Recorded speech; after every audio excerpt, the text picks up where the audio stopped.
السلام علیکم۔ اب اللہ کے نظر میں حیادار بننے سے زیادہ انسان کے نظر میں پاک دامن بننا ضروری ہے، تبھی لوگ جینے دیتے ہیں، ورنہ دنیا میں جیتے جی مار دیتے ہیں۔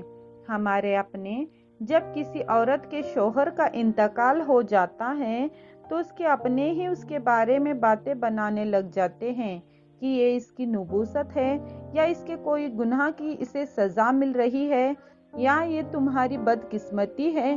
ایسی باتیں جو ایک بیوہ پر تھوپ دی جاتی ہے، حالانکہ اس چیز کا دین اور اسلام سے کوئی تعلق نہیں ہے، مگر آپ غیر مذہب میں دیکھیں تو ان کے یہاں ضرور ملتی ہے۔ فلموں یا ڈراموں میں یہ ٹریڈیشنل چیزیں دیکھنے کو ملتی ہے۔ دیکھو، کلو نفس ذائقۃ الموت، ہر زندہ نے موت کا مزہ چکھنا ہے۔ اس میں اس عورت کا کیا دوش ہے، جبکہ زندگی اور موت کا فیصلہ کرنے والا اللہ عز و جل ہے۔ حضور اکرم صلی اللہ علیہ وسلم کے اصحاب میں کتنے صحابہ ایسے ہیں جن کی وفات ان کی بیویوں کے پہلے ہو گئی ہے، اور بعض بیویوں کی وفات ان کے شوہروں سے پہلے ہو گئی ہے۔ معاذ اللہ، استغفر اللہ العظیم۔ اس طرح کی باتیں نہ کرو، ایسی کوئی بات ہے ہی نہیں، دن میں اس کی کوئی اصل ہے ہی نہیں۔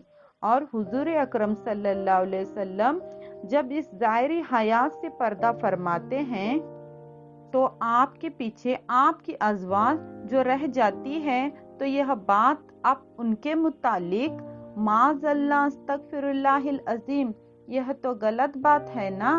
انسان بولنے سے پہلے ذرا سوچے تو صحیح، ایسی بات کہاں تک جا سکتی ہے۔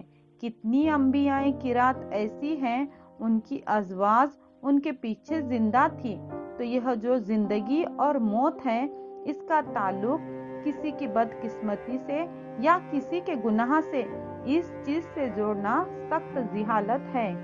یاد رکھے، اس طرح کے باتیں کرنے والے کا تعلق ہمارے دین سے یا اسلام سے ہو ہی نہیں سکتا۔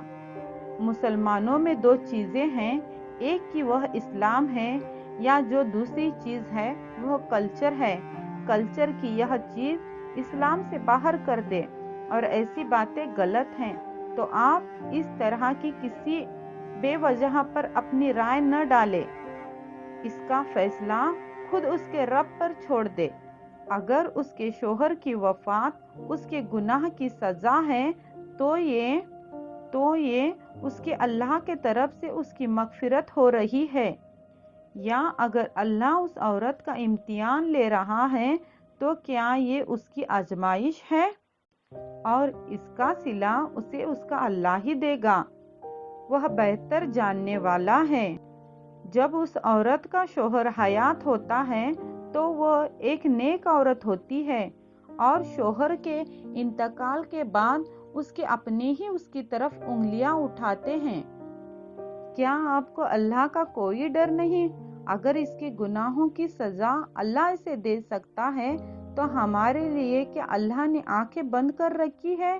تو اللہ سے ڈرو، کسی کے عیب تلاشنے کے بدلے اپنے اعمال کی طرف دیکھو کہ انصاف کرنے والا اللہ رب العزت بڑا اور غفور ہے۔